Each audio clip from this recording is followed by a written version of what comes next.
Hello, everyone, and welcome to our brand new series here on the World Crypto Network called On the Record. And in this first episode, we are going to have a chat with Anthem Hayak Blanchard of, is it Anthem Gold? Is it Anthem Vault, which is your previous one? And your new up-and-coming project, which you will get into. But to kick us off, Anthem, why don't you tell our listeners something about yourself and what prior companies you've started and managed and ran. Yeah, absolutely. Thank you for having me on the show, Tone. I really appreciate it. We go back a long time since our days of meeting up at the Bitcoin New York Center back in the day, and I've always respected you and your vigilance toward denationalization of money and support of Bitcoin. So just to start there. So I am the co-founder, part of the team at Anthem Vault Inc. And we've been developing as a company with blockchain for about 4 years. Our company developed the first ever fully gold-backed cryptocurrency called Independence Coin, INN coin, back in 2014, July. And it was the first fully gold-backed crypto. It's 100 grams of gold, about $5,000 worth, that we're backing 10 million INN coins. So X11 script, same as the old dark coin, current Dash. And it was an incredibly popular promotion. We basically were giving away gold for people that would download our miner. We doubled up our account size in about a month and a half and decided that this was definitely something people were going to be interested in. So we continued to develop. We developed a counterparty gold asset called Hayek Gold, and we had it in beta mode. We were the first company that actually developed that. The counterparty had a 12-digit password. And so we developed a secure way to turn that into a string. Some regulation came down with Treasury that caused some complication. We had to file as a money service business. We were a precious metal dealer. Our banking relationships didn't like that, one in particular. So we quickly turned that around and we deregistered as a money service business. And our board decided that the prudent thing to do would be to spin out our cryptocurrency division as a separate entity. And so back in December, this last December 19th to be precise, the board voted to spin out Anthem Gold Inc.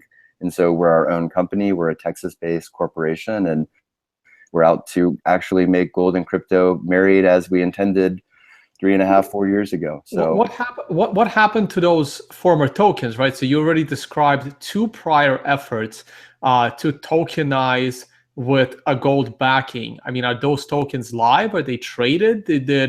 Did people turn them in? Like what happened to those tokens? Good question. So we had an 8% redemption rate on INN. So in other words, 8 grams got redeemed. So it was about 800,000 INN tokens that got redeemed.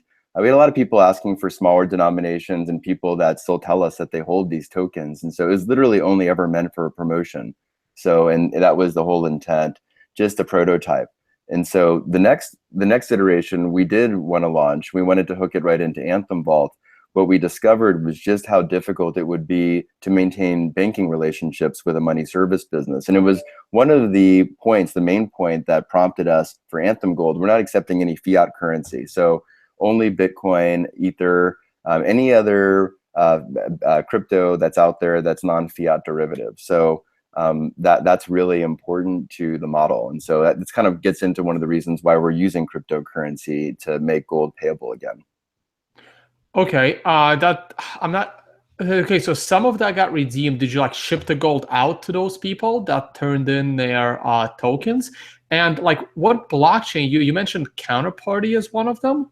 So that first one, INN coin, Independence coin. So if the viewers Google Reuters, INN coin, Anthem Vault, for example, that'll come right up and they'll see that article on Reuters. And so that was an X11 script. So it's the same script that Dash uses. So you had your own, it was your own blockchain. Yeah, it was a mineable, and it was just for fun. It was just to get people into it. Keep in mind, this was back 3 years ago, and so even fewer people knew about blockchain, and so it was excitement. We had over 1,000 people that we introduced to our blockchain. But were those tokens backed by actually backed by gold as well? Yes, and they were mineable tokens. Yeah, they're mineable tokens, and we actually have it in our audit that we've got cryptocurrency as part of our assets, and so they were just promotional. but they still exist, and people redeem them for grams in Anthem Vault. So people had to sign up. So Anthem Vault is an allocated metal platform. So we let clients buy and sell parts of a bar and bars on Anthem Vault. And then we also own amagimetals.com. So Amagi Metals has been historically the largest Bitcoin to precious metal exchanger out there. So we purchased Amagi 2 years ago. I remember that merger. Yeah, I remember it very, very clearly. So we've been really excited to really bring Amagi back and really get it to better than ever. And so that's been a lot of fun and really prideful and excited about that. And so, really this is just an extension of everything else we do. So really gold, silver in every way we can possibly sell it to people. Well, we'll get to that in 1 second. So I'm actually on the cryptocurrency market cap chart. So what ticker do I look up for those old tokens? Are they still around? No, I mean, they weren't even intended, right? So INN token was not intended to be an actual long-sustaining token. It was simply meant as a promotion vehicle, as mentioned. We never intended INN to be operational. Hayek, we did intend to be operational, but we decided that, again, we had to spin it off into a new entity. And by the time we started upping development again last year, we learned about how Ethereum was a much better fit for our specific use case, which was really just fast, cheap, and solid enough that even if the blockchain wasn't able to continue to clear, that we could have a history that we could rely upon and then apply to another blockchain. So okay, and we're going to get to that in 1 second as well. But sure. But like one last question on your current company. So with Anthem Vault, you guys, people can buy gold with Bitcoin, correct? Right now, yeah, and by the gram, by some small fraction of a piece of gold, right? At amagimetals.com, they can. We don't allow it actually anymore on Anthem Vault because we got so paranoid after the money service business experience. We have another subsidiary part of Anthem Vault, so there's enough sequestering there that it was fine. But I mean, this kind of goes to show you how sensitive still the banking relationships are, and I think that's actually one of the biggest reasons why gold is important to tie in with blockchain, because gold is different. It's a different set of laws than banking laws, and yet it plays really well because it's treated as property under law primarily. So at least right now it has typically. Okay. Some regulatory agencies consider it currency or derivative, but in instances, so. I gotcha. So on Amagi Metals, someone can register an account and pay you with Bitcoin, and then you put a certain amount of gold in your vaults, and then they can either then take it back or sell it back for Bitcoin, or they can take delivery, right? Well, for Anthem Vault, that is the basic construct. Again, we're only doing ACH, credit card, bank wire there. Amagi Metals is heavy Bitcoin. So, that is where we tend to find that a lot of the Bitcoin users like to have drop ship if they're not able to actually use it in a payable format has been the general feedback, which again is the reason why we're pushing Anthem Gold. We pushed it out of Anthem Vault in December, and right. So with the Amagi Metals, someone comes to you with Bitcoin and you hold gold for them. No, we send it to them. So like Eagles, so we drop ship it to them. Yeah, Amagi, they get coins and bars, and we deliver the metal to their house or to their. Oh, okay. So they can't send you money and use you as a gold storage facility. They can at Anthem Vault, but again, we don't do that. But they don't take Bitcoin right now, right? We don't take Bitcoin in Anthem Vault. Okay, so this is okay. So you're okay. So I got it. So you're very different than Volturo. Volturo takes that middle ground where they take the Bitcoin, they hold the gold for you, and then you can choose to take delivery or not. Exactly. So we chose a different route after this. We decided, let's really sequester more the traditional side of the business, more of a sales marketing side of the business with Anthem Vault, more banking, more traditional, less scary to the establishment institutions. Anthem Gold's very radical. It's a cryptocurrency. Anthem Gold itself is a money service business, but what's interesting is that we're not accepting any money by any of the US state statutes, in terms of the sense that you go to the state statutes, money is actually considered fiat currency. So and that's something that we can get into.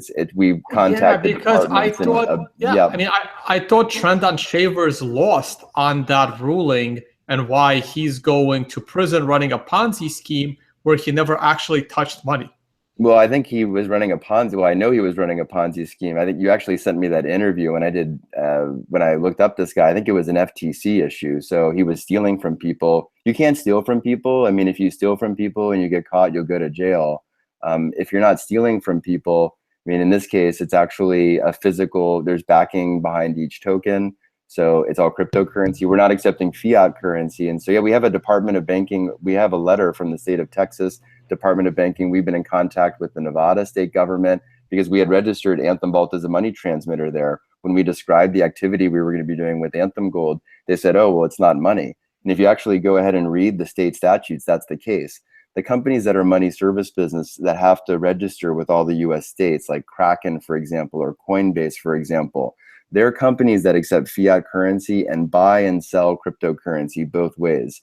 Those are two really important distinctions for money transmission definitions in all the states because they're touching legal money. Legal money is fiat currency. It's legal tender. Legal tender or Federal Reserve notes or any derivatives legally. Like that's the US state law interpretation, which is different technically than the FinCEN MSB ruling. Because FinCEN came out with a pronouncement that said if you issue any metal-backed token, that was considered to be a money service business in FinCEN's standpoint. So that was the reason we had to roll back Hayak Gold, was because of that pronouncement, because we had to register as an MSB. And so that was kind of getting into the semantics, but as you can tell, we are very, very, very well studied. I don't want to go to jail, and my family is very famous for, you know, pushing for natural rights, and that's one thing, but always doing it in a way that is legal within the bounds of, you know, not stealing, not hurting anybody else. So, you know, always being honest with what you're offering. And in fact,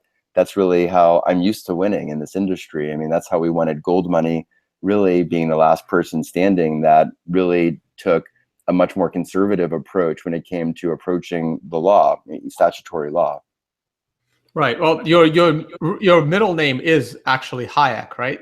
That's right. My mom actually paid my dad naming rights, a bag of silver, to name me Anthem Hayak, or else it was going to be James Ulysses Blanchard IV, which would have been kind of cool too, because my dad was a pretty badass and was a fearless man. But I'm really happy. Ulysses, that takes us to like the Greek mythology there.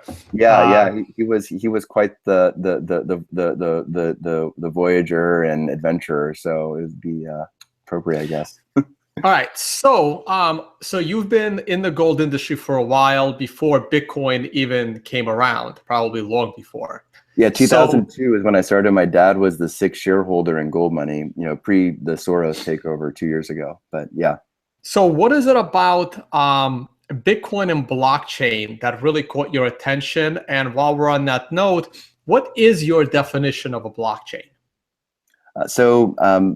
First, what caught my note, I've got to give credit to Trace Mayer. So I've known Trace about 12 years now. I met him through Gold Money, and I have to credit Gold Money for that. And I wish I knew Trace early. Like no one told me about Bitcoin. I discovered Bitcoin on my own. I got to it in like 2013, and then I spent a year after I bought my first Bitcoin, and I never met any other Bitcoiner. Like that was my path to Bitcoin. Which, like, I wish I had friends that told me about it, but I didn't have it.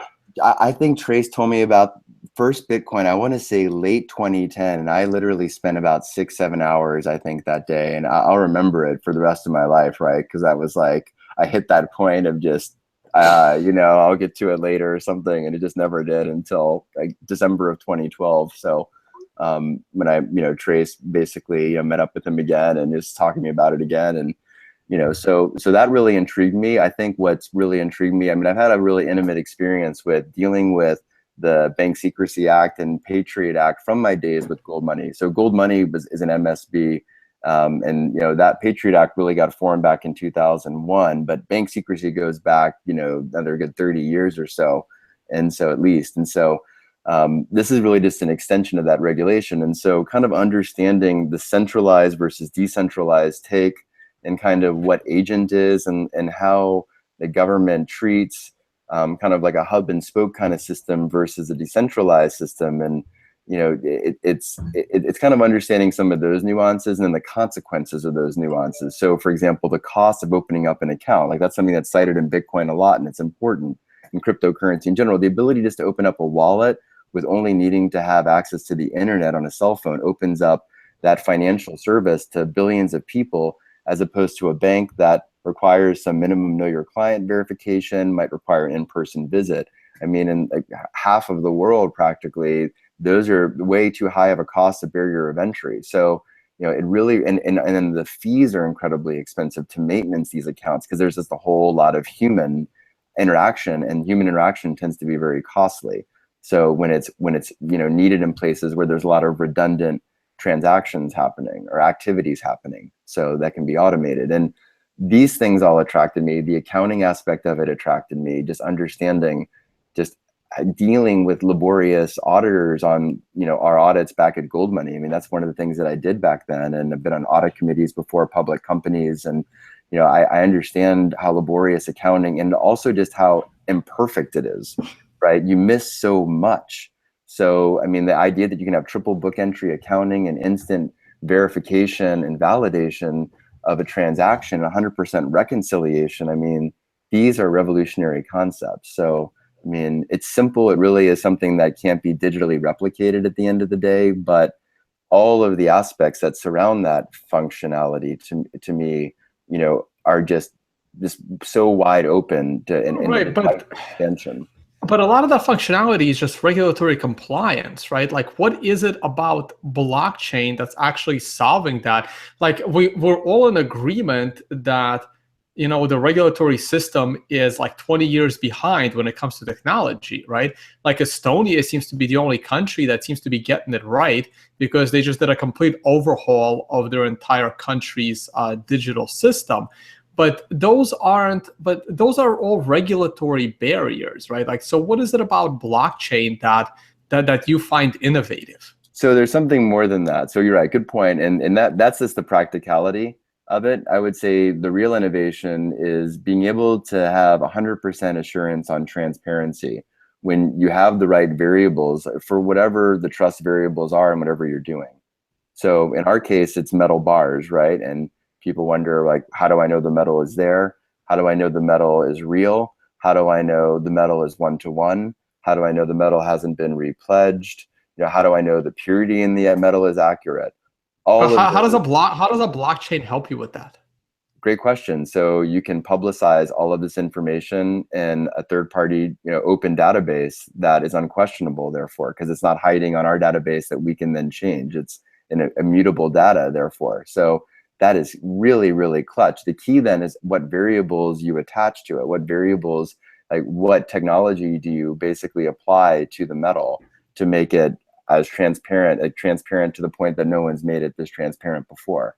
And that's really what I look as the innovation, tying that physical aspect, proving that the physical is tied directly to the digital, and then all of the value add that we do there. And I don't want to get too much into all that right now. I mean, we're gonna be live on Bank to the Future. That's a fact, you know, in about a week or so. And so I don't really want to say anything more than that. But you know, we just it's all going to be, you know, pretty public very, very soon. I mean, basically the concept is, you know, making sure you can do things like scan the bars and have assurance there that they're real. And there's it's just a counting mechanism, right? I mean, blockchain is very good at doing repetitive but not unpredictable accounting transactions. Because if they're predictive, then you can just like assign like any system to do it. But if they're not predictive, the problem is you have to typically like have bookkeeping, or you have to have, you know, a system do it, but then you have to have some kind of manual entries for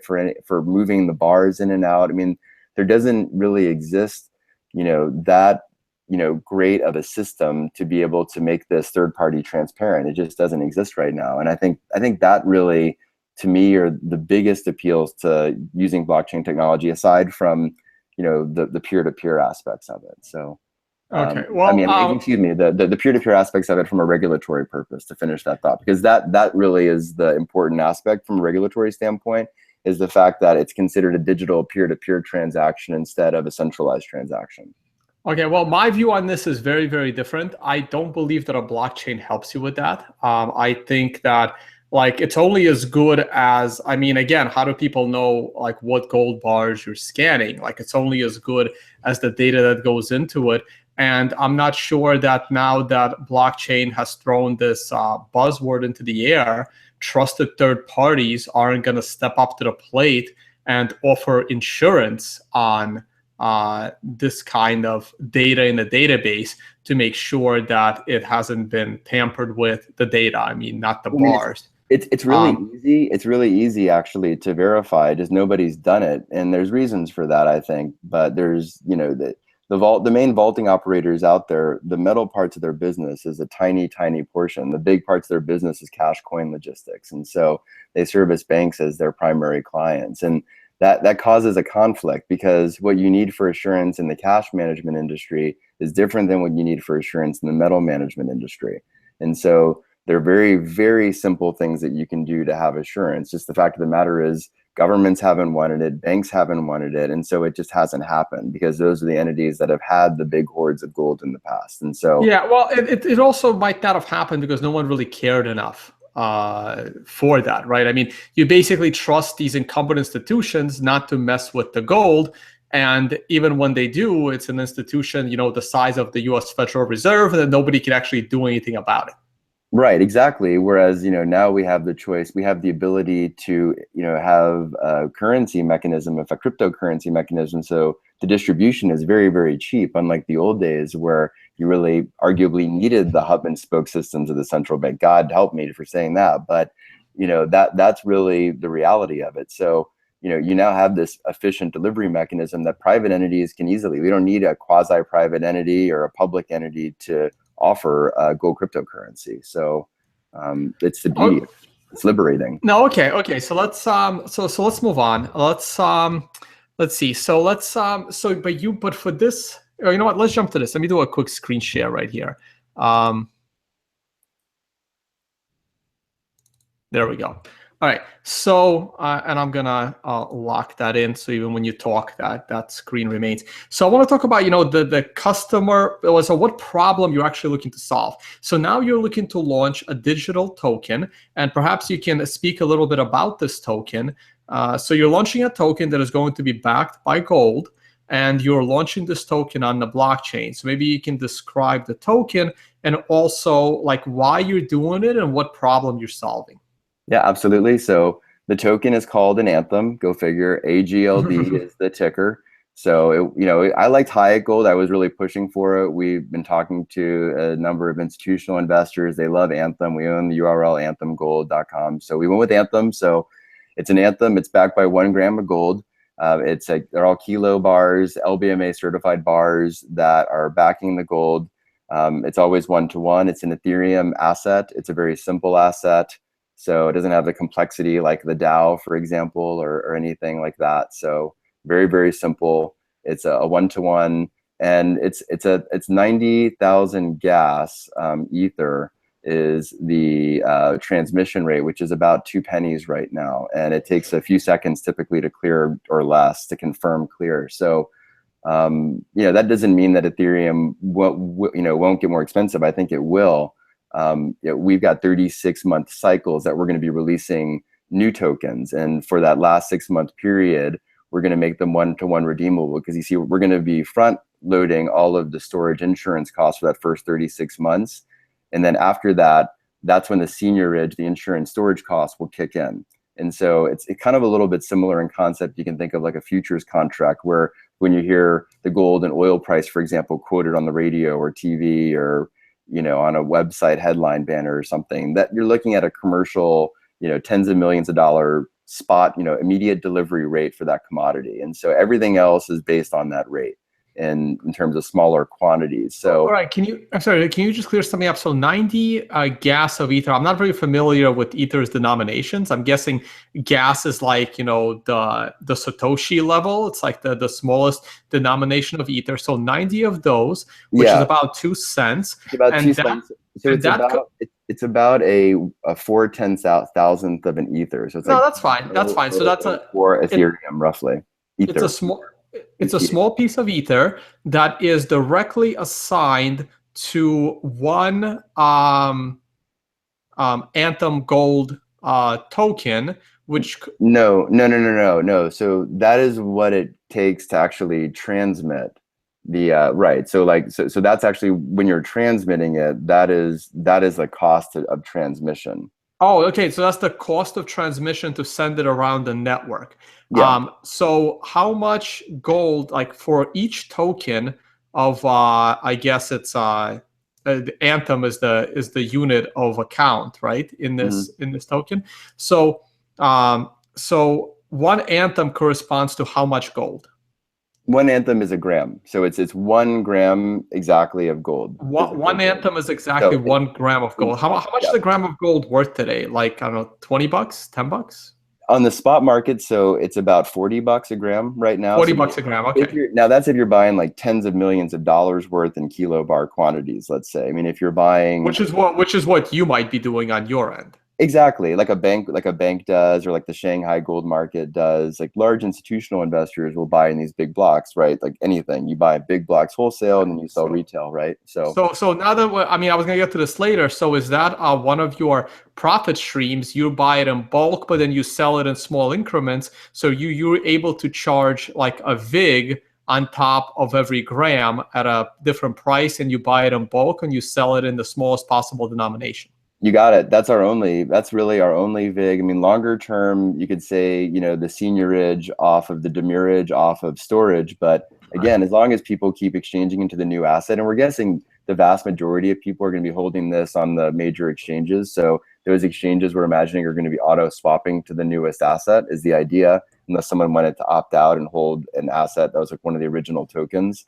So, and that's a safety measure, right? Because if you are correct, Tone, and let's say like Ethereum blows up, or let's say like Ethereum just goes up by 100 times, right? And all of a sudden transactions cost $2. And like we decide that's way too expensive, let's go to another blockchain. So keep in mind, gold itself is a mutable value. I mean, 6,000 some odd years of history, someone has always accepted it for something. So there's always had a bid.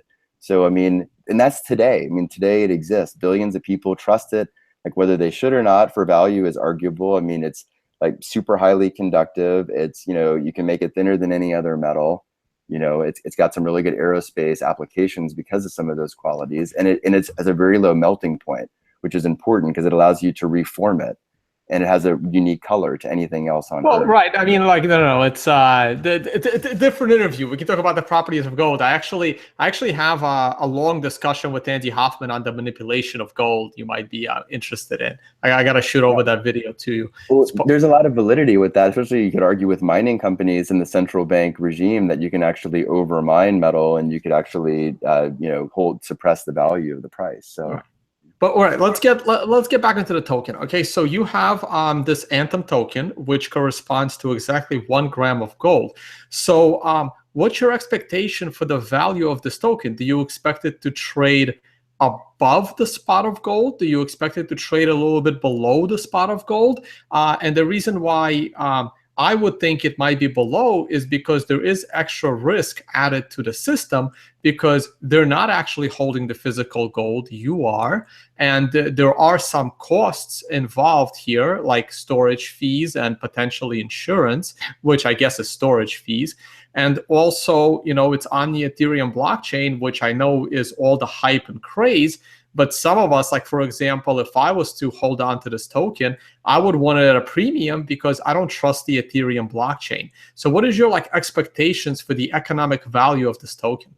Yeah, so we expect there to be a premium. I mean, we'll see how much. I think of it like if you have a 1 gram ingot, there's usually about a 20 to 25% premium over commercial spot price. Like, why is that? Because the form factor, it's small. It's much easier to buy things with practically than having to chisel off part of a kilobar of gold. And so, it's very easily to account for. So, that is a very similar argument, I think, that we have with Anthem Gold, that it's because of the form factor, because it's peer-to-peer exchangeable, because it's so lightweight, because it's looking like we're going to be storing this in the most secure facility in the state of Texas. And, that should come a long way with it as well in terms of the safety. Most people don't recognize that if you want to store more than $1,000 worth of gold, you've got to go to like an ACE, like a really, really high-end insurer, and they're going to require tens of thousands of security equipment, vaulting equipment, and they're going to charge you probably around 1% a year. So the economics there for large amounts of metal. Now it's great if you have, a big yard or, hide stuff in your house. It's great to do that with. But if you want to actually have value that's easily exchangeable or spendable, and you still want to have all of the property rights, see, that's the key. We're not holding the gold at a bank. We're not vaulting at a bank. We're not a bank. So there's no bank balance sheet risk. So I don't know how many of your viewers, I'm assuming, are probably pretty familiar if they're big into Bitcoin. So an understanding about we have about 80 live viewers right now watching this live, and there'll probably be a few thousand watching this then after. Awesome. So you guys will probably are pretty familiar that when you give a bank your money, that the bank owns that as their asset, and it's a liability owed back to you. So a deposit liability, and that anytime a bank is even a custodian to any asset, that technically that asset is commingled with their balance sheet, such that if the bank is insolvent, bank goes bankrupt for some reason, that all of those assets are commingled with their balance sheet. So those are the realities. Now, I mean, so far, FDIC has done a decent job of bailing out banks over the last 25, 30 years. So not many people have gotten hit that badly. But I mean, is that a game that you really want to play in musical chairs? I mean, FDIC is maybe funded to the tune of maybe 1%, if you're being generous, of potential at-risk capital. So whereas you can have 100% safe warehouse property law behind you with Anthem Gold, and have funds that you can transmit at 1 or 2 pennies at 1 or 2 seconds peer-to-peer, and it's backed by physical gold. So I think we're going to get a premium above a kilo commercial spot bar. Well, you also have a history. I mean, you have a good reputation as a gold dealer. You've been involved. You've been in this industry for 10 plus years. So so your reputation on exit scamming, because that's what some of our live viewers are inquiring. So that risk is, I believe, is fairly small, because you're not new to the gold industry. You might be new to the blockchain side of things, but everybody is.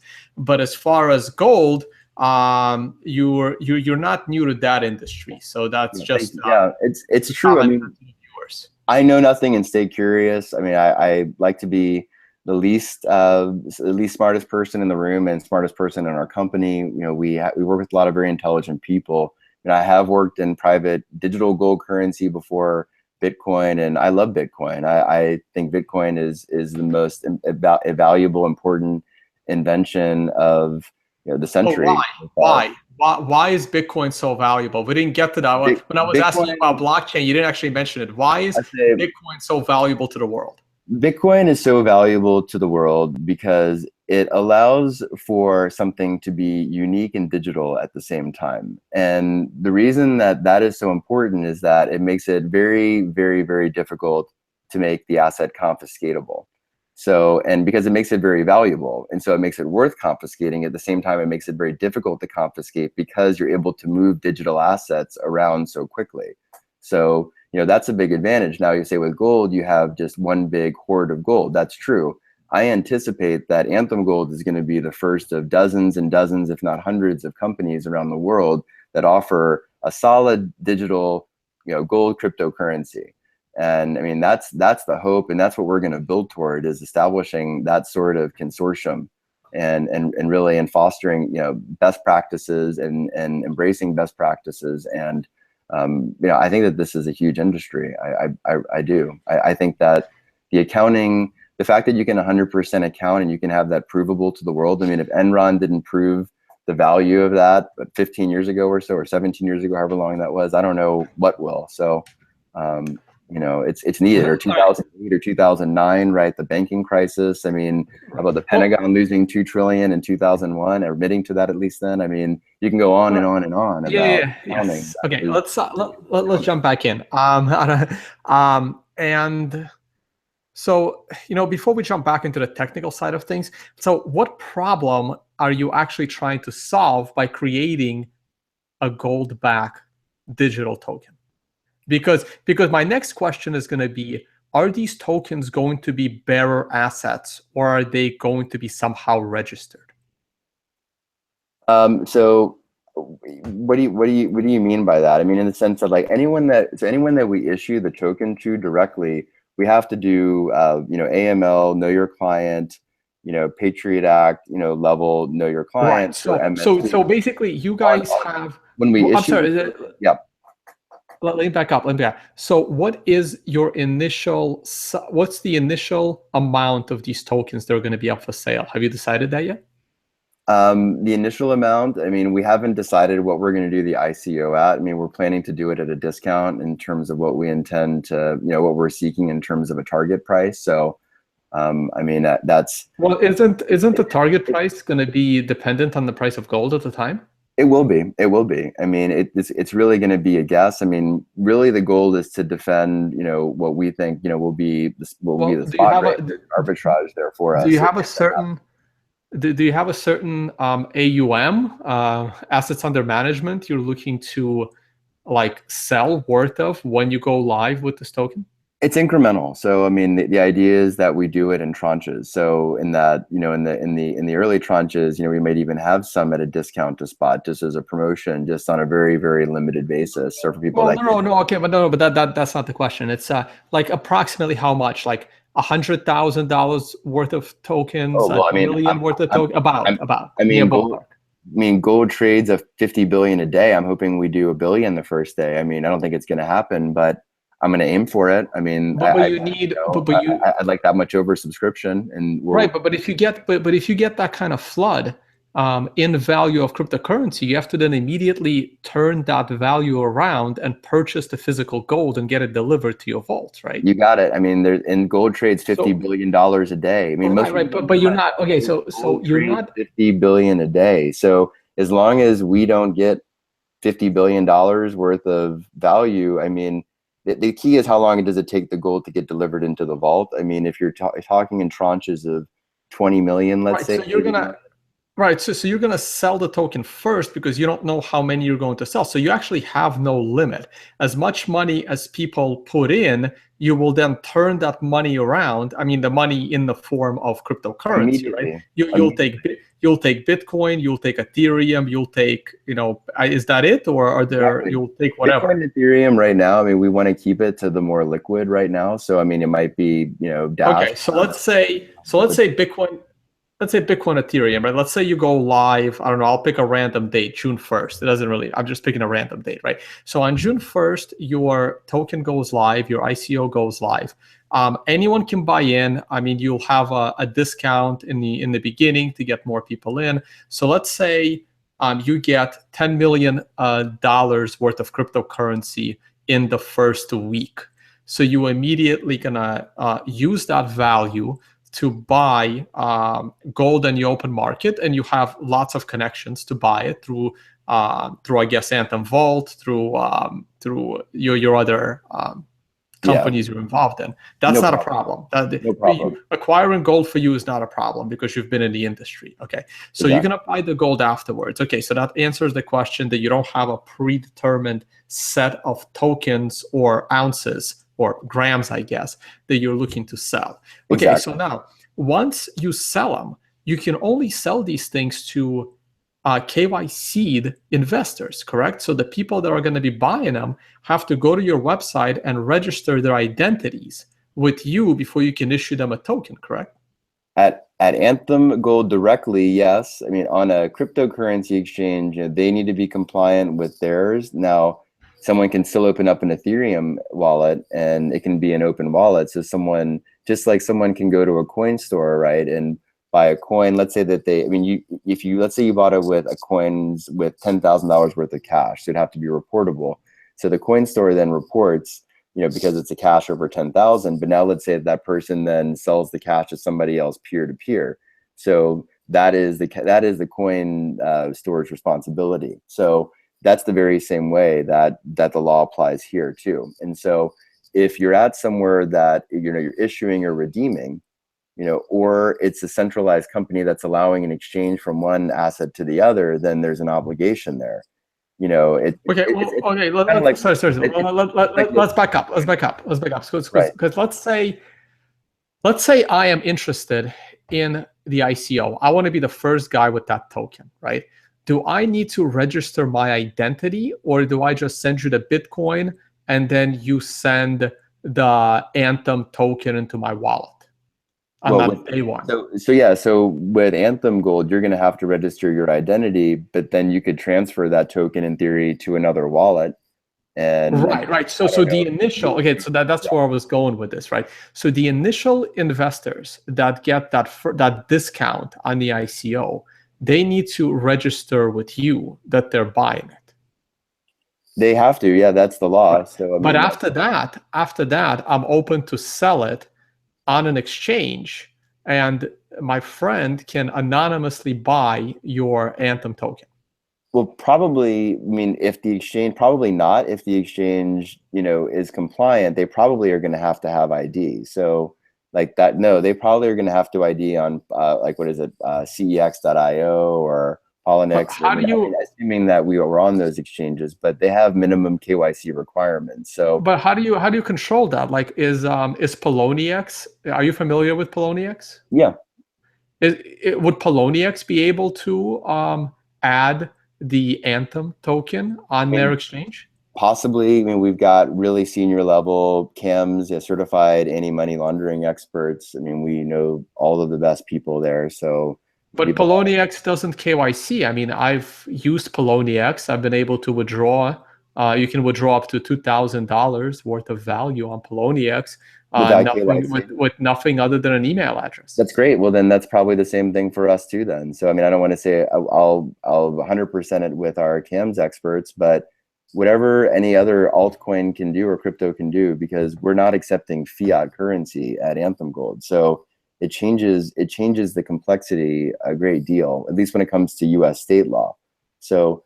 And really on a peer-to-peer side, it's only really been the federal issue that's been the big bogey, and then the state law, because the big entry point has been to fiat to Bitcoin exchanges. That was like, right, all the big money that went into that. So, like Circle, Coinbase, Kraken. So, I mean, I've seen this movie before because I saw similar things happen back in the gold money days, back really the e-gold days in the early 2000s. So, that it was a similar story. And so, I seeing the same thing again. I think because we're not involving ourselves with fiat currency directly, it helps us. I mean, again, we have Department of Banking from the state of Texas telling us that. We've got the government of Nevada telling us that. And we look at the state statutes of different states and their definitions of money, their definitions of money transmitter. Some states don't have definitions of money. Some states only have definitions of money transmitter, for example.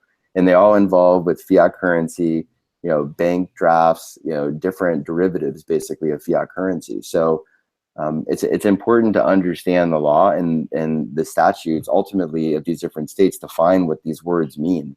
And it's relevant because you have to understand the regulatory aspect, sadly enough, when you're innovating in financial services. Well, right, which is why I am a little nervous by the fact that I have to KYC to buy the ICO on day one, but then I can go out on day 4 and buy the same exact token from an exchange without a KYC process, even though I would pay a premium. But that's also no different than me going into the street and buying Bitcoin at a premium versus buying it from Coinbase, which I never would. Exactly. You got it. I mean, you got it exactly right. So, and really the government should feel a lot more comfortable with us because Ethereum has a source known origin for everything. And technically so does Anthem Gold too, because we know that we have some IP that we issued it to in a wallet. And when we redeem, we have the same thing. So, I mean, with enough energy and willpower, I mean, everything can be traced. It's just kind of a question of how low-hanging fruit it is. And so, we're doing the same thing as any of these other cryptocurrencies that have had issuances. Like, I mean, Vitalik hasn't been arrested or anything. So, I mean, everything. Well, I don't want him to get arrested, but I have been saying that I'm kind of waiting for that. Well, my point is that anyone that's a legitimate cryptocurrency creator, and it isn't, just someone stealing money, I mean, the form itself has been considered digital peer-to-peer. And so, I mean, I think the governments have acknowledged that by now. And I think they also acknowledge that Bitcoin is so difficult to stop that even, let's say, the Chinese government cracked down and, all the Chinese activity got cracked down, it wouldn't matter. Go to Iceland, go to Venezuela, go to Canada, go to all these other places that, energy costs were relatively cheap. relatively Right. speaking. All right. I gotta get back on the interview because I have a bunch of more questions, and I know your time is going to be limited. Though one quick point on Vitalik, my problem with that situation is the fact that there is even a possibility that Vitalik might get arrested, which is very different than Satoshi Nakamoto's possibility of getting arrested. So that is like to me, that is the biggest problem. Well, not the biggest problem, but one of the big problems with something like Ethereum is that there is a discussion to be made whether Vitalik can or can't be arrested, which is not a discussion you can have in Bitcoin.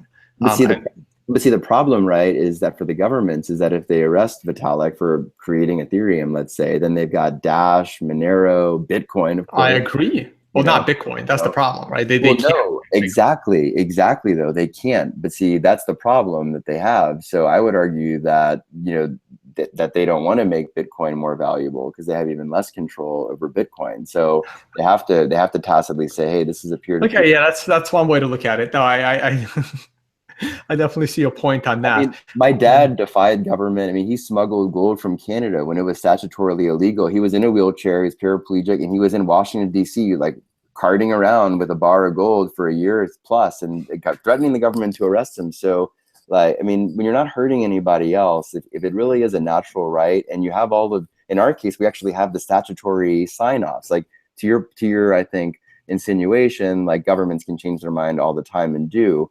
And I would say in this case, the thing is that there's so much evidence now on the books of like how Bitcoin functions and like how, blockchain, what Bitcoin invented functions, that it is this peer-to-peer decentralized system. And so it's difficult, I think, for governments to now backtrack on all that. And all these IBM, I mean, all of these basically organs of the deep state have recognized now how valuable all of this accounting is. So, I mean, the banks are in a different situation because they've got the credit risk issues, and that's why they need to be able to say when things clear or not because of the Hirschstadt counterparty risk that they have. So it's a different situation. That's why R3 came to its conclusion, I think. So yeah, well, okay.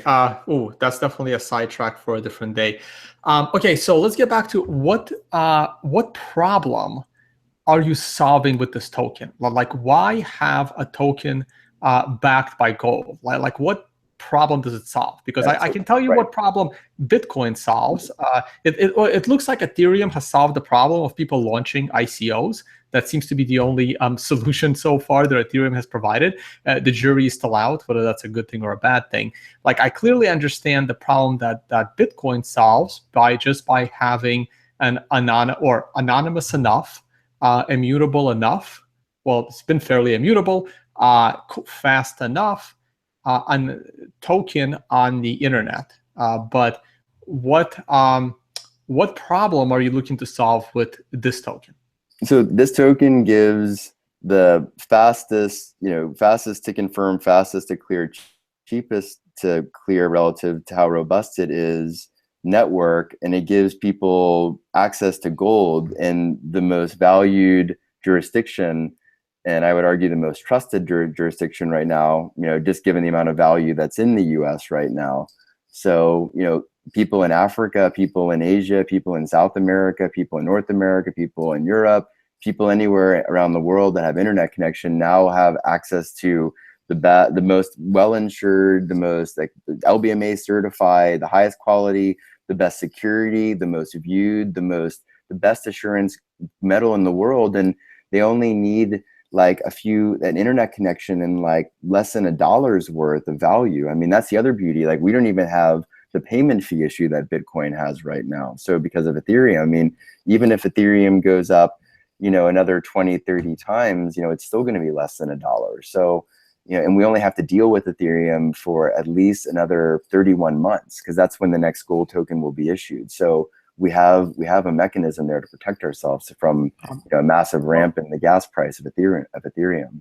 Well, looking into the future, so would people have like a wallet that trades this token back and forth? So you expect people to like pay each other for goods and services with the Anthem token?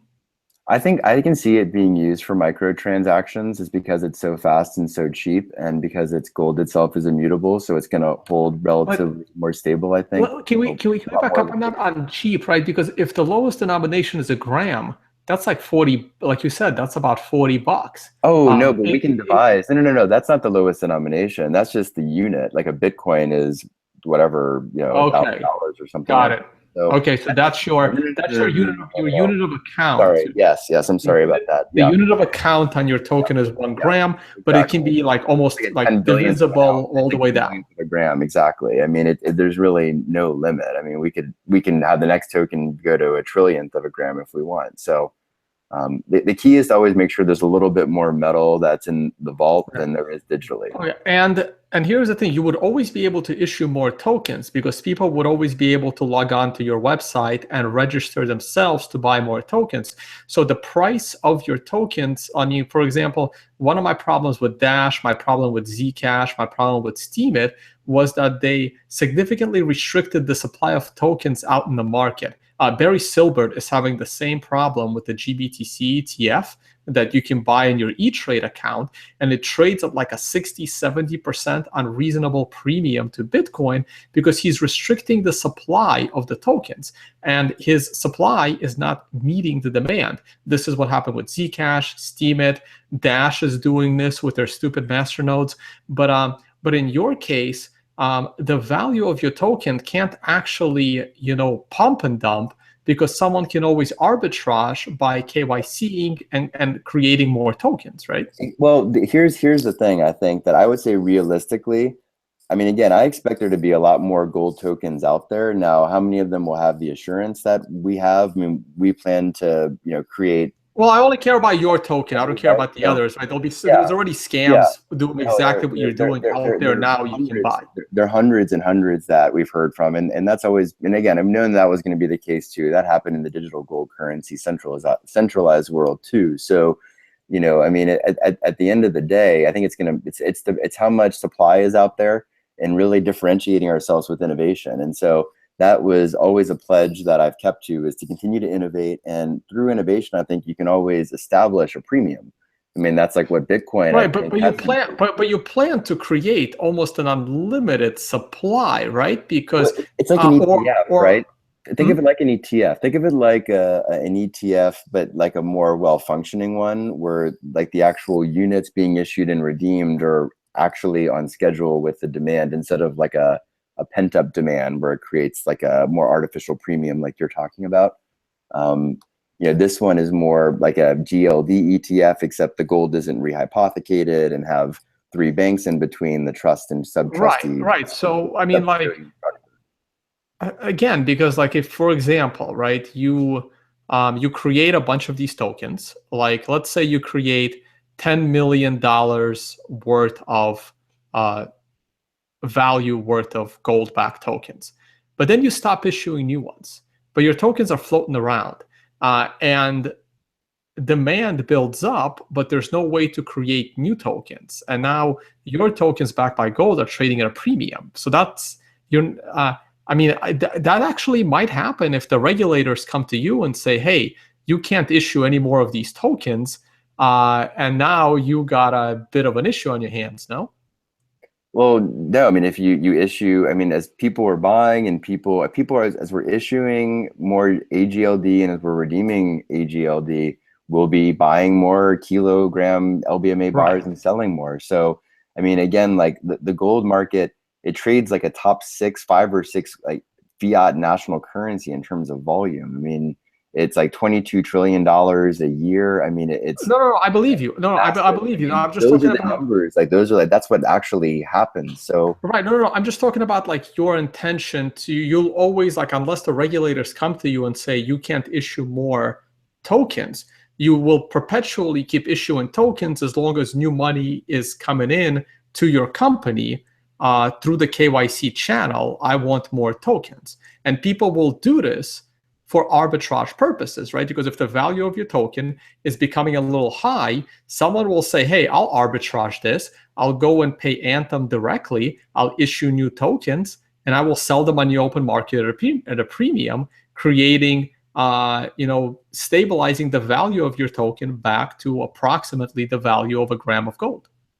Yeah, exactly. I mean, that's the idea. And, a gram of gold, I think, the idea is that it's going to be a gram roughly like a 1 gram, and like you've seen kind of a credit card sized plastic container, like I've Carrot seen bars those. are famous for that. So like basically that kind of form factor. So you figure roughly around, I figure around 15% is what I'm factoring, is what the market is going to value these at over a commercial spot. I could be wrong. I mean, again, even if they go negative, we have an arbitrage. We don't ever want that to happen. I don't think that will happen because of how much innovation that we have on the bars, and how people will appreciate this because there's nothing else out there right now. So that I think are going to be big differentiators for us. So okay, so let's change gears a little bit. So let's talk about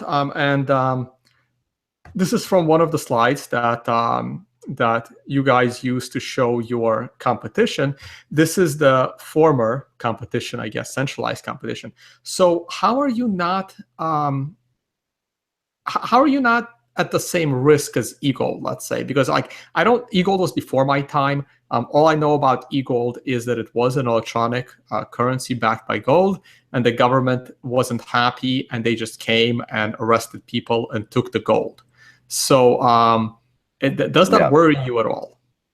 So what really happened with eGold, because I was director of strategic development at Gold Money at the time, so my job was to literally compete against eGold. And so at the time, what happened was the Patriot Act came into effect. Whether I agree with Patriot Act or not is moot. And so it is what it is. It exists. And eGold failed to apply as a money service business. They failed to acknowledge that they were operating in Melbourne, Florida, even though they were, because they were a Nevis incorporated business. Then what happened is the federal government went in because they weren't doing what they were supposed to be doing from a know your client standpoint. Gold Money did. Never had any issues with the government of Jersey or the US government coming in, like a lot of other companies, did. So never any issue there. And, even though the founders of eGold, cried about it, and I have a lot of sympathy philosophically, but at the end of the day, it's like statutorily, they were blatantly violating what was happening in the Patriot Act, and that was the reality, and they ignored it, and then they became a honeypot for the federal government, and they just kept operating with the federal government inside because that was the only way the federal government would allow it to operate, essentially. So that's the saga of eGold. It's a pretty sad one.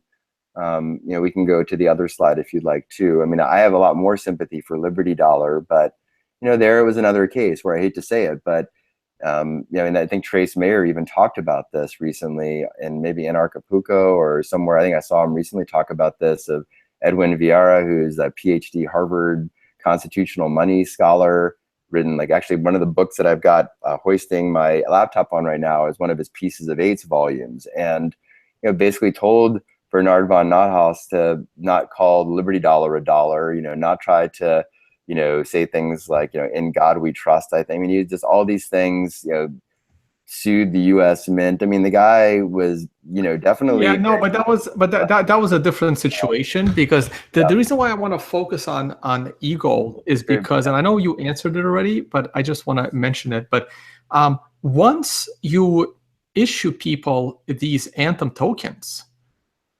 you no longer have control of what they do with them or how they spend them.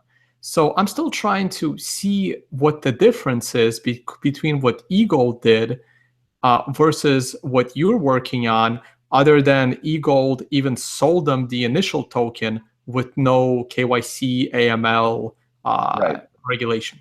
Well, that's the problem. eGold didn't sell them their initial token, and eGold cleared every single transaction essentially in their database. And so eGold Gotcha. And you're okay. So and the Ethereum network would be clearing them for you after. Okay. So you're solving the eGold problems with you are KYCing on the initial creation of the token, and then you are no longer involved. Like your database is no longer involved in clearing those transactions going forward for whatever people use them for. You got it. Yep, exactly.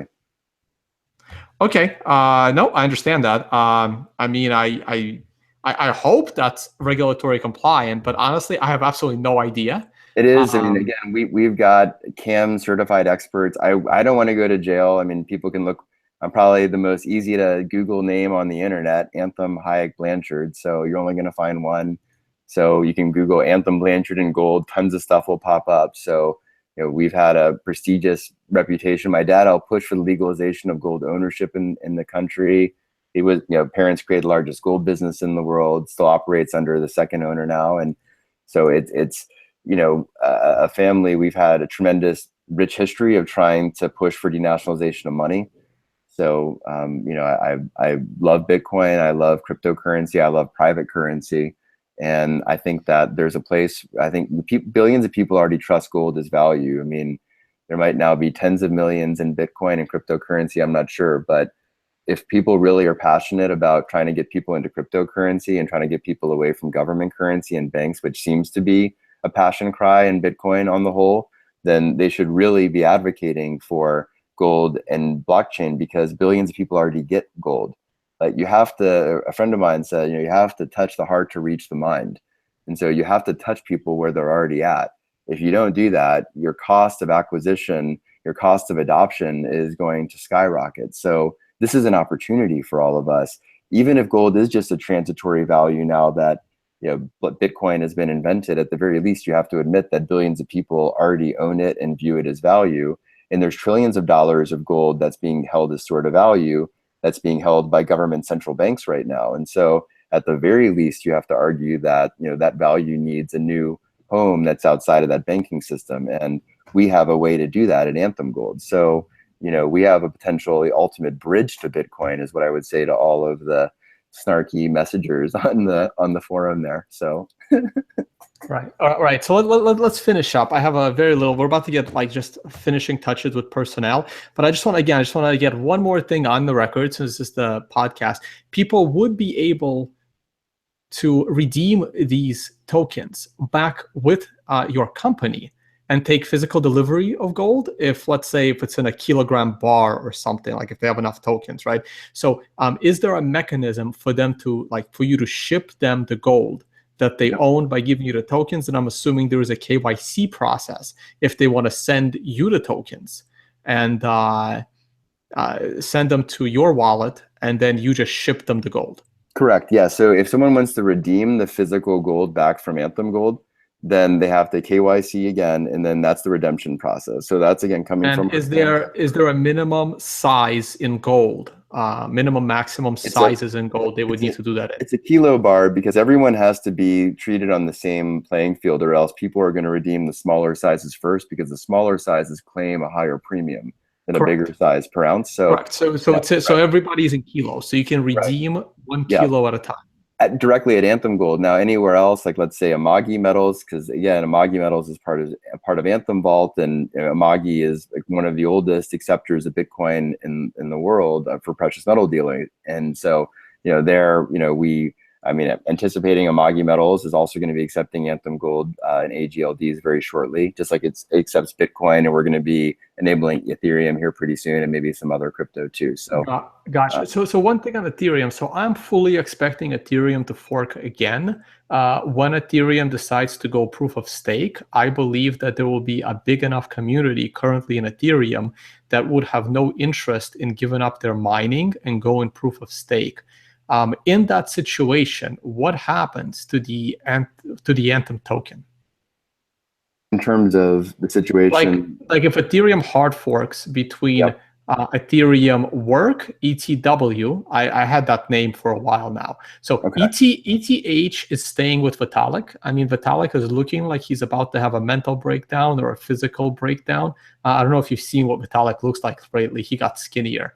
So assuming Vitalik is healthy, I'm assuming the ETH letterhead is going to stay with wherever Vitalik goes. And if Vitalik goes proof of stake, ETH is staying with Vitalik. But I believe that there is enough Ethereum believers that will have no interest in proof of stake ETH, and they will stay.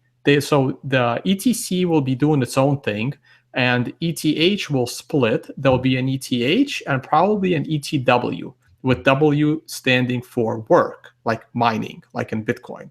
Mm-hmm. So if that fork split happens in Ethereum, what happens to the Anthem token? Well, all of the That's blockchain on ETH probably exists because it already exists, right? So that's probably a question for your CTO, yeah, but David Miller. But maybe you can tackle. Yeah, I mean, and that's a good question. I mean, at the end of the day, for us, what matters is that we have the historical ledger because that provides the transaction keeping, and so we have that.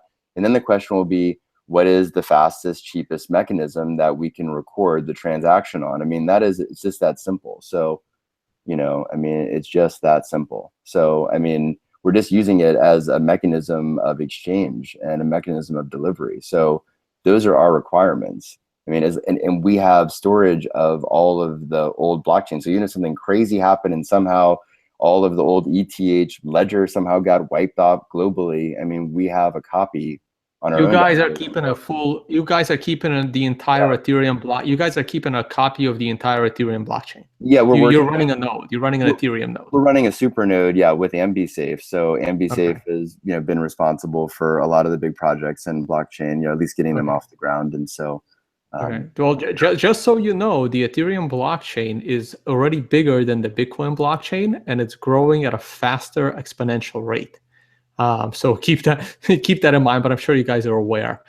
And you can also issue an additional ICO token on the other Ethereum chain, right? So there'll be two completely separate Anthem tokens, both backed by gold, trading independently of each other on each of the two Ethereum fork chains, correct? So the way that it's going to work is that we issue the first AGLD token over the ETH Ethereum blockchain, right? And so it goes on, and after 36 months, so we include all the storage and insurance fees. After 36 months, insurance and storage starts to get taken out of the gold. Now, for the last 6 months, months 31 to 36, there's a 1-to-1 redeemability for the new token. Now, let's say that your scenario happens. And let's say that ETW ended up being the fastest, cheapest, and relatively secure blockchain. And let's say it wasn't another cryptocurrency at that point, because my guess is it might be, but let's say it's not, then the new token trades on that new blockchain. That old token still trades on ETH. And, that's the risk that somebody takes if they don't want to exchange the new token. If it breaks down or something, like, we're going to still be degrading that metal because we're going to know where it broke down. So again, it's just picking up one ledger. It'd be like, I mean, God forbid, but it'd be like if you had an accountant that passed away and then, you say, oh, I can't do any accounting anymore. Oh no, what am I going to do? Like, find another accountant. So, I mean, another question just popped into my head. As I just realized. So after 36 months, your storage fees kick in. How do you collect that? Like, the tokens are out there in the wild. How do you confiscate a fraction of the token? Like, how do you collect the storage fees on the gold? Because at that point, you don't know who owns those tokens. They're anonymously held as better assets. It doesn't matter because we know which tokens are associated with gold bars. So we just sell the gold. So the tokens just become devalued because we sell the gold to pay for the storage fee. Okay. But how do you control that?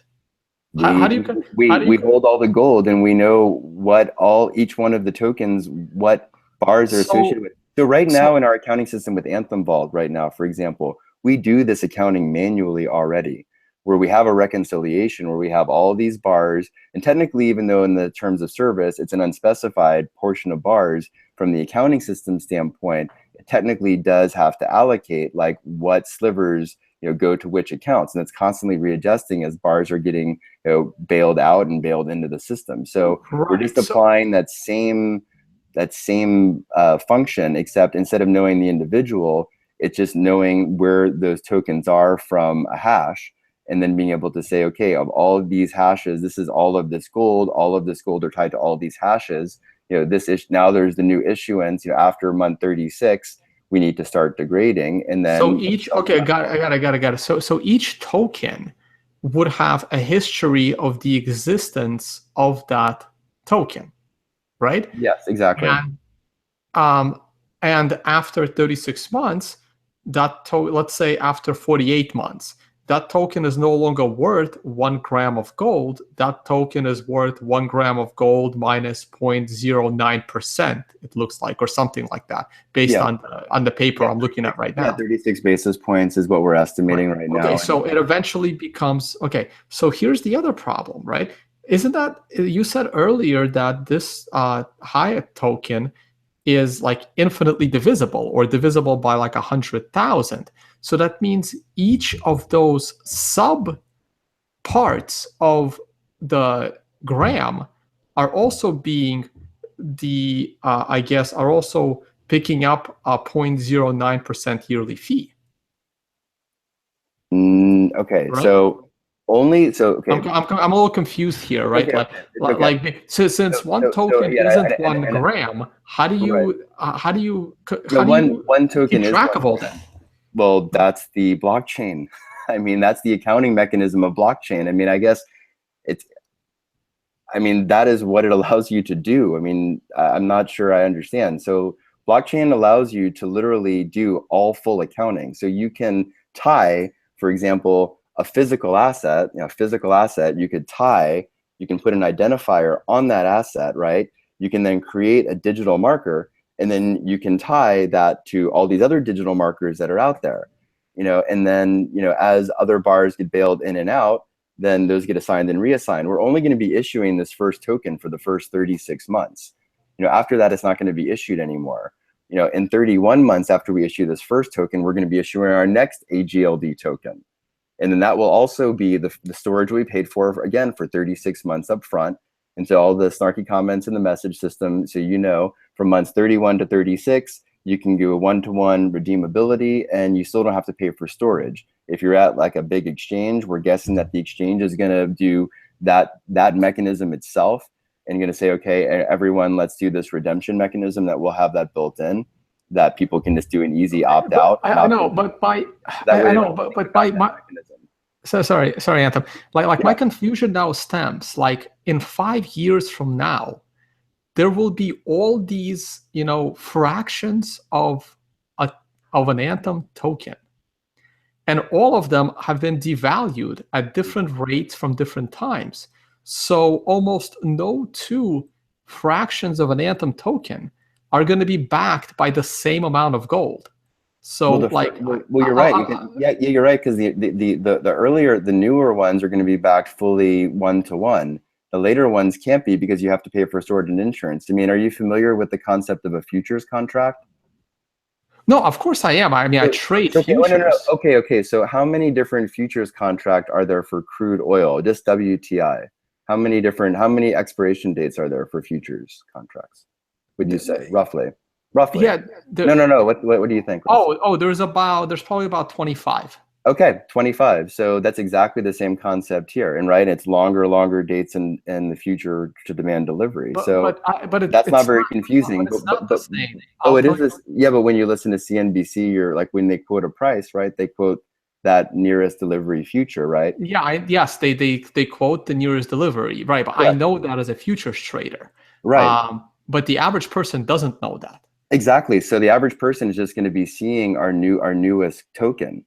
Like, unless there's someone that's going to want the old antiquated token, and then they're always going to be able to redeem for the next newest one with a little bit of a penalty after the 36th month. But that's the thing. But that's the thing. But the old ones are still going to be floating around, right? And the reason why I know what futures contract I'm buying in oil is because it's CL1, CL2, CL3, where the number denominates how far away the maturity is, or CLZ means December, CLF7 means February 2017, CLU7 means September. So I know exactly which expiry in the futures contract I'm buying. In the case of your Anthem token, 5 years from now, how am I going to know? Am I buying the token that was issued in 2017, or am I buying the token that was issued in 2018? Because they're going to have slightly different values in the year 2022. Yeah, that's true. I mean, and that'll be the identifier on the token. So, I mean, that's, changing the coin ticker. I mean, that happens. I mean, that happens in finance all the time. I think what we tried to do to make it easy is just to have that AGLD always be that most recent ticker, and that we have, for the older tokens, that we're guessing that they're going to be more based on expiry. I mean, we're still the exact identifier that are going to be used for the older tokens. I mean, how we come up with that is still a little bit debatable, but at the end of the day, as long as it's an identifier, it's an identifier. So, I mean, I don't think it's going to be, people seem to do fine with options and futures contracts all the time, where they have all these contracts. Well, they're regulated, Anthem. That's because they're regulated. They're regulated to make sure that the person knows exactly what they're buying, because of the way the contracts are. Well, there's a standard. There's a standard of how to call them.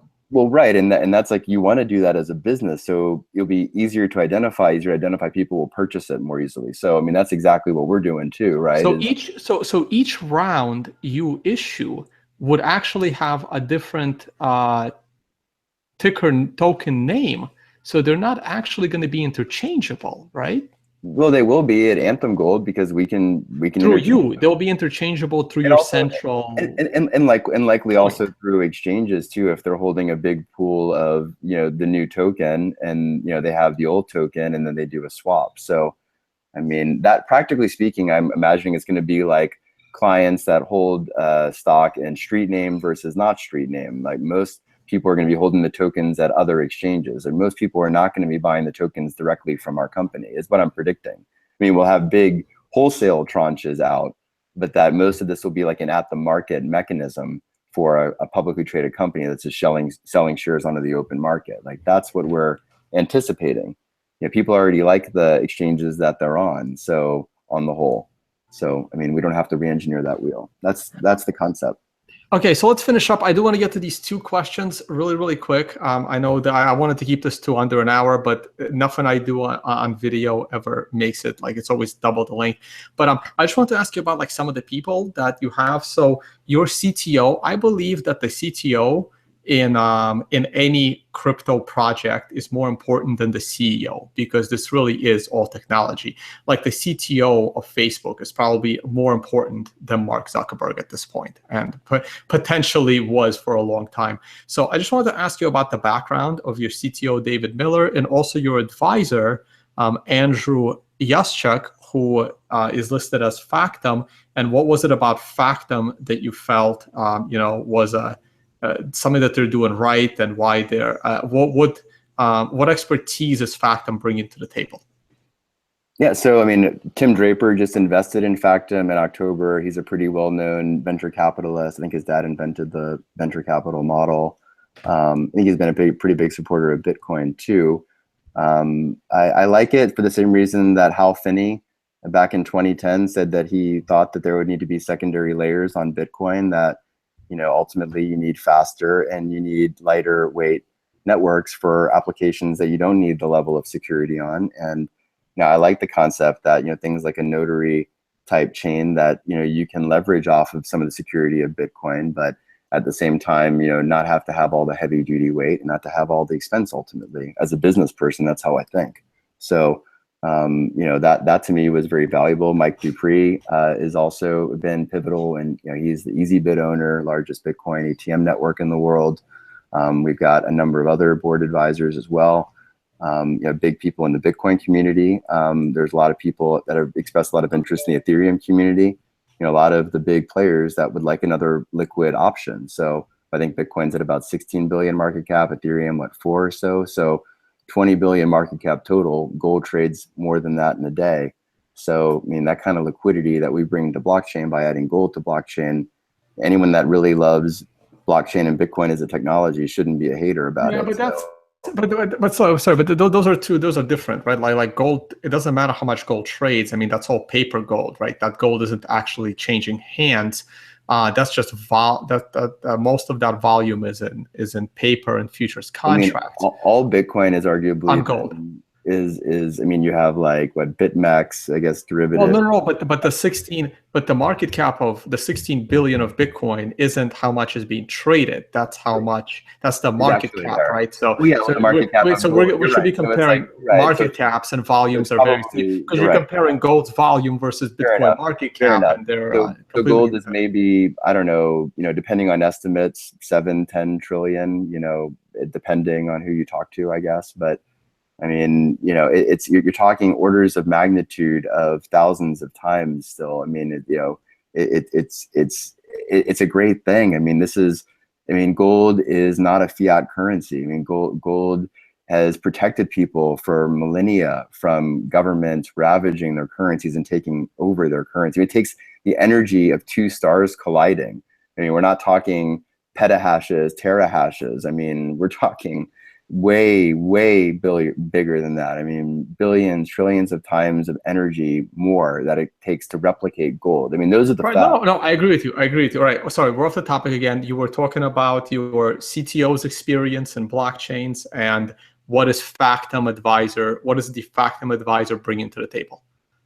He's bringing his experience of being able to integrate with people that are established as very serious people in the tech world, like Tim Draper, and very serious entities that are already known, and how to make blockchain succeed in the real world, and how to bring it to a bigger audience than just all of us early adopters. And so, those are the realities. So I mean, I have a history since 2002 of working for private currencies. I mean, that's my passion. So I'm not just a speculator. I'm not just someone that's looking to just scam on people. I mean, you look at my history, that's never been who I am. So that's a reality. I'm not some pseudonym that's hiding behind ad hominem attacks. I'm a legitimate person that talks factually and intellectually, and I'm ready to answer any question anybody has, as you can tell. So I didn't shy away from this interview, as you know, and I've embraced it. We met each other at New York Bitcoin when I spoke back there. I think that was a while ago. That was like I've known you for like 3 years. I think actually I saw you right after I was off of Maria Bartiromo's show on Fox Business, which I also pressed Bitcoin on, by the way, and talked about it. So I've done quite a bit for Bitcoin. I mean, there's a Globe and Mail article I talked about Bitcoin back in 2013, talking well about it. I'll post that in the chat forum too. So I mean, I walk my talk over here. I legitimately have spoken very well about Bitcoin. I've legitimately spoken very well about private currency in general to government authorities my whole life. So I mean, I met the Ministry of Finance of Japan through working with gold money and trying to convince him why they should have more gold. And he's telling us how the US doesn't allow them to have more gold. And then he has his assistants bring us out IMF texts telling us that and showing us that it exists. So trust me, if there's anyone in the world that wants denationalization of money, it's me. I mean, my middle name is Hayek, the Nobel economist that wrote denationalization of money. So I mean, it's like, it should be the most relieving thing to everyone that we have this much firepower that is now going to add to the mix of already existing firepower that's being put into this ecosystem. So I'm excited about it. I'm excited about working with Bitcoiners and crypto folks, and that's who I am. That's legitimately who I am. So yeah, no, Anthem, thank you very much for coming on. Thank you for answering my questions. I believe those were all the questions I have. If we were able to get this done earlier, I might have gone to the audience questions. As you can see from the little troll box that you've been watching, this is the kind of audience that I deal with on a regular basis.